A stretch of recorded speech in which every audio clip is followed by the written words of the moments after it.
Now urbanization problems and remedies आपके UPSC syllabus में mention है और ये इतना आसान इतना सरल टॉपिक है, एक बार नोट बनाना आपने, सेम चैलेंजेस रहेंगे, सेम सॉल्यूशंस रहेंगे, बिकॉज होगा ही नहीं कुछ, तो 5 साल तक भी वो नोट रेलेवेंट रहेगा आपका। नाउ आज के इस आर्टिकल में what the issue we are going to learn is, are India's small towns being increasingly urbanized? अब क्या होता है, सबसे पहले कुछ शहर डेवलप होते हैं, लाइक मुंबई, दिल्ली, कोलकाता, बेंगलुरु, हैदराबाद, चेन्नई। अब इन शहरों के ऊपर इतना बर्डन पड़ जाता है, बिकॉज व्हाट इज द शहर, अर्बन टाउन होता क्या है, अर्बन एरिया वो होता है जहां पर 75% से ज्यादा लोग नॉन एग्रीकल्चरल काम कर रहे हैं, वहां पे इकोनॉमिक अपॉर्चुनिटीज बहुत है, वहां पर क्वालिटी ऑफ लाइफ थोड़ी सी बेटर मानी जाती है, तो आसपास के बहुत सारे रूरल एरिया से, छोटे कस्बों से बहुत सारे लोग उठकर नौकरियां ढूंढने के लिए और अच्छी लाइफ ढूंढने के लिए आ जाते हैं बड़े शहरों के अंदर। और सरकार का भी सारा जोर अर्बनाइजेशन की, जब हम बात करते हैं कि बेटर अर्बनाइजेशन कैसे करनी है, तो इन कुछ शहरों के ऊपर ही सारा ध्यान लग जाता है, सारा जोर लग जाता है। So concentrated effort only here. For example, government of India ने स्मार्ट सिटीज मिशन लॉन्च किया 100 बड़े शहरों के लिए, लेकिन उससे नेक्स्ट जो शहर हैं वो भी तो डेवलप होंगे ना। तो इससे पहले कि एक शहर बहुत ही अनप्लान्ड तरीके से अर्बनाइज हो जाए, बहुत हैज़ार्ड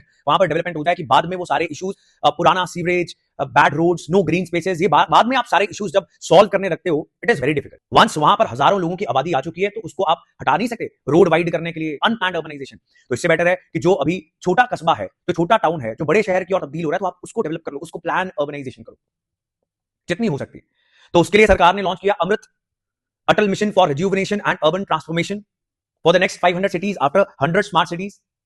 लेकिन अब दिस आर्टिकल सेज कि जो अर्बनाइजेशन है वो इतना ज्यादा बर्डन डाल चुकी है प्रेजेंट शहरों के ऊपर, अब उससे नीचे जो छोटे शहर हैं वो डेवलप हो रहे हैं, राइट? एंड वहां पर भी अर्बनाइजेशन और प्लान्ड अर्बनाइजेशन समय रहते नहीं पहुंच पा रही। फॉर एग्जांपल, सत्यनपल्ली आंध्र प्रदेश के अंदर, धामतारी, बाराबांकी, हसन, ऑल दिस, ऊना इन हिमाचल प्रदेश, कोई लॉजिस्टिक्स के लिए एक बहुत अच्छा हब बन गया है, कोई कंस्ट्रक्शन इंडस्ट्री के लिए, कोई किसी और चीज के लिए। सो दीस सिटीज आर ग्रोइंग, लेकिन सारी अटेंशन गवर्नमेंट ऑफ इंडिया की एंड इवन स्टेट गवर्नमेंट्स की किसके ऊपर है? It is on a few concentrated cities. अब सॉल्यूशंस क्या है अर्बनाइजेशन के? वही सारे। पहला सॉल्यूशन क्या है? फर्स्ट स्टेप, पॉलिटिकल रिकॉग्निशन, कि इनको as a town, as a municipality, municipal corporation, depending on the size of the शहर, size of the city and the population, इसको पहले कैटेगराइज किया जाए। अब हमारा सेंसस लेट हो गया हुआ है, सेंसस होगा तो होपफुली बहुत सारे नए शहरों को भी कैटेगराइज किया जाएगा as city. Small towns must be acknowledged as a primary frontier of India's urban future. पहला सॉल्यूशन, इसको लिख लेना आप सॉल्यूशंस को। Second, planning must be reimagined. जिस तरीके से हम प्लान कर रहे हैं, हम वेस्ट मैनेज नहीं कर पा रहे अपने शहरों का, हमारी रोड्स अच्छी नहीं है, इंफ्रास्ट्रक्चर की धज्जियां उड़ी हुई हैं, ट्रैफिक कंजेशन बहुत है। सो प्लानिंग जो है उसको इंपॉर्टेंट बनाने की जरूरत है। Town level plans are needed. Third, small towns need empowered municipalities.